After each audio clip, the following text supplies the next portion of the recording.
সম্মানিত দর্শক শ্রোতা, আসসালামু আলাইকুম।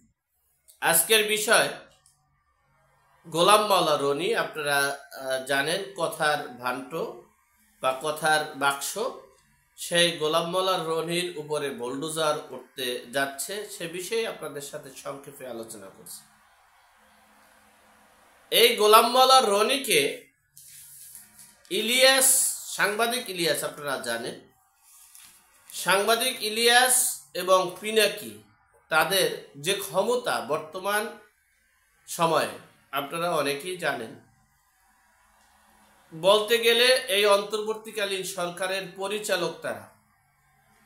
আপনারা দেখেছেন ৩২ নম্বর ধানমন্ডি ৩২ নম্বর ভেঙে চুরমার করে দিয়েছে এই পিনাকি ভট্টাচার্য এবং ইলিয়াস সাহেবের কথায়।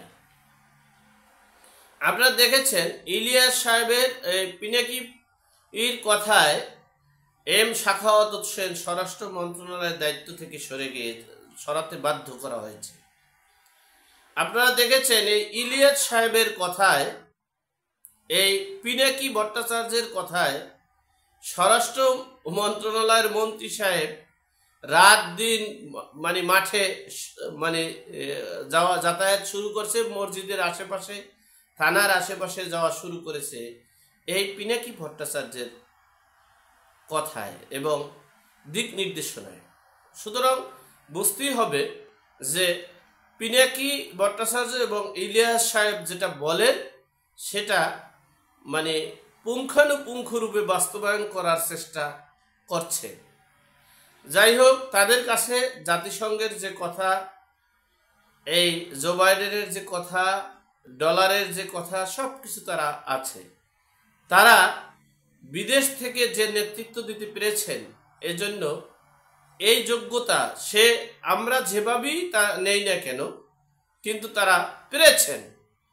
যাই হোক, এখন তারা ভিতরে ভিতরে সিদ্ধান্ত নিয়েছেন এই মোনাফেক হিসেবে এবং লুঙ্গি পরা রনি, যাকে ইলিয়াস সাহেব বলেছেন, আমি কখনো মানুষের ব্যঙ্গ করি না, আর ব্যক্তিগতভাবে কোনো কাউকে নিয়ে এত আক্রমণাত্মক কথাও বলি না, যাই হোক বলার চেষ্টাও করি না। যাই হোক, গোলাম মাওলা রনি সম্পর্কে আমি অনেক জানি।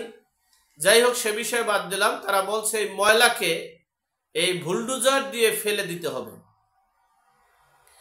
যাই হোক, এখন সে বিষয়টা দেখেন। গোলাম মাওলা রনি এই বলতে গেলে এক সময় তিনি কি অবস্থায় আসছিলেন আমরা জানি। তার বাবা আমার এই পটুয়াখালীর গলাচিপার উলানিয়া একটা ছোটখাটো বন্দর ছিল, সেখানে ছাপড়া দিয়ে এরপরে ব্যবসা করতে যেত এই ফরিদপুর মাদারীপুর থেকে সবাই। তারা গিয়ে ওখানে এই গামছা লুঙ্গি বিক্রি করত, এরপরে সেখানে থাকতো, সেখানেই ছিল।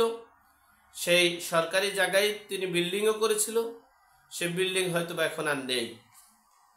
যাই হোক, সেখান থেকে যেভাবেই হোক না কেন এই গোলাম মাওলা রনির সাথে শেখ রেহেনা এবং সজীবজের জয়ের সাথে একটা সুসম্পর্ক ছিল। সেই কারণেই তিনি মনোনয়ন পেয়েছিলেন।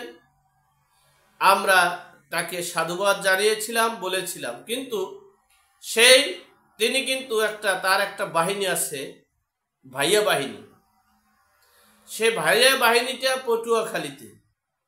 এখন দেখার বিষয়, সেই ভাইয়া বাহিনীটা কি রক্ষা করতে পারবে এই বুলডোজারকে, সেটাই এখন দেখার বিষয়। আর একটা বিষয় হচ্ছে তিনি সুযোগ সন্ধানী, এটা স্পষ্ট। যখন আওয়ামী লীগ তাকে 2018 সালে মনোনয়ন দিল না, তিনি সেই সময়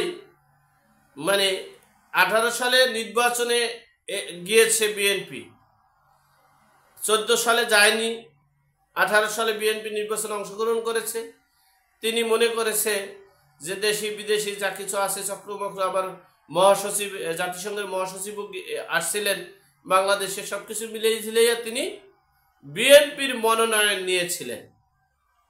নিয়ে তিনি ইলেকশন করতে গিয়েছেন।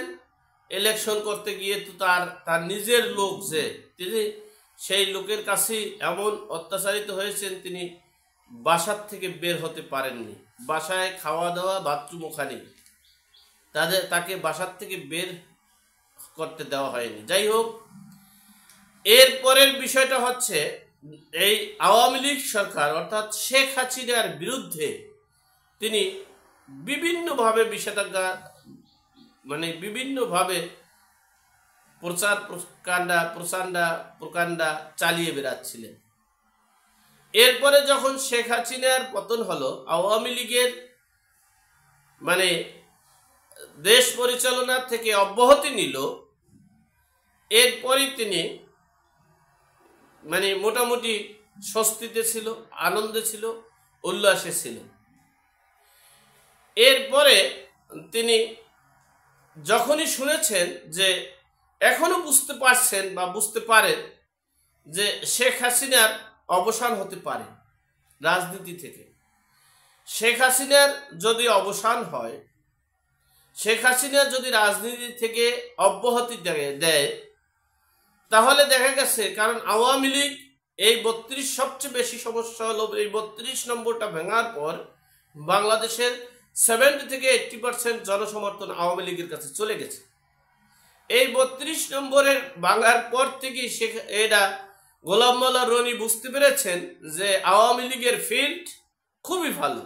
যদি নির্বাচন কখনো হয়, যদি ভোট কখনো হয়, তাহলে আওয়ামী লীগ ক্ষমতায় আসবে।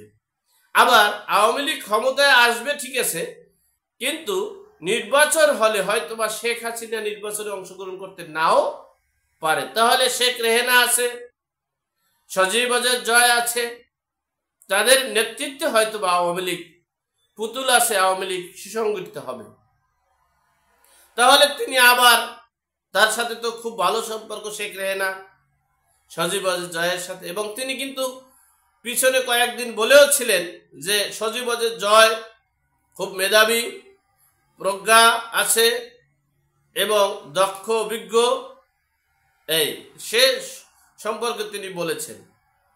গতকালকের একটা পোস্ট তিনি দিয়েছেন যে আওয়ামী লীগ ফিরবে, আমরা আগেই ভালো ছিলাম, আমরা আগেই এই দেশ খুব ভালোভাবে ছিল।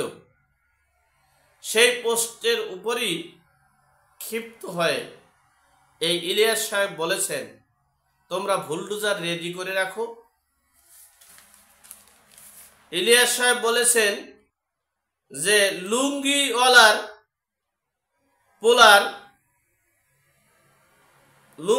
পোলার যে উপরে বুলডোজার উঠে দেওয়ার জন্য তিনি বলেছেন। এখন দেখার বিষয় যে এই সরকার কতটুকু সেফটি দিবে। তবে আমি ব্যক্তিগতভাবে একটা কথা বলতে চাই, বাক স্বাধীনতা আছে, মতামত দিছে, কথাও সে বলছে, তাই বলে তার উপরে বুলডোজার উঠাবেন, তার উপরে নির্যাতন নিপীড়ন করবেন, এটা হতে পারে না। তিনি সুযোগ সন্ধানী, ঠিক আছে, তিনি সুযোগ খুঁজে বেড়াচ্ছেন, তাও ঠিক আছে। তাই বলে এই না তাকে আপনি অমানবিক অত্যাচার নির্যাতন করবেন। সুযোগ তো আপনিও খুঁজছেন, আপনিও তো সুযোগটাকে এখন ব্যবহার করছেন, আমরাও ব্যবহার করছি। সুতরাং আমরা মানবিক দৃষ্টিকোণ থেকে একজন মানুষ আরেকজন মানুষের উপর নির্যাতন করতে পারি না। নির্যাতন নিপীড়ন করলে একটা কথা মনে রাখবেন, আমি যদি অত্যাচারিত হই তাহলে সময়ের ব্যবধানে আমিও অত্যাচারের হাত থেকে রক্ষা পাব না। আমরা পড়েছি ধনঞ্জয় বিলাসী সাপুরের গল্প, যে সাপকে পোষেছে, সেই সাপের ধ্বংসনেই তিনি কিন্তু মারা গিয়েছে। যাই হোক, আল্লাহ আমাদের সকলকে সঠিক জ্ঞান দান করার তৌফিক দান করুক। আল্লাহ আমাদের সকলকে হেদায়েত নসিব করুক। আমিন। আসসালামু আলাইকুম।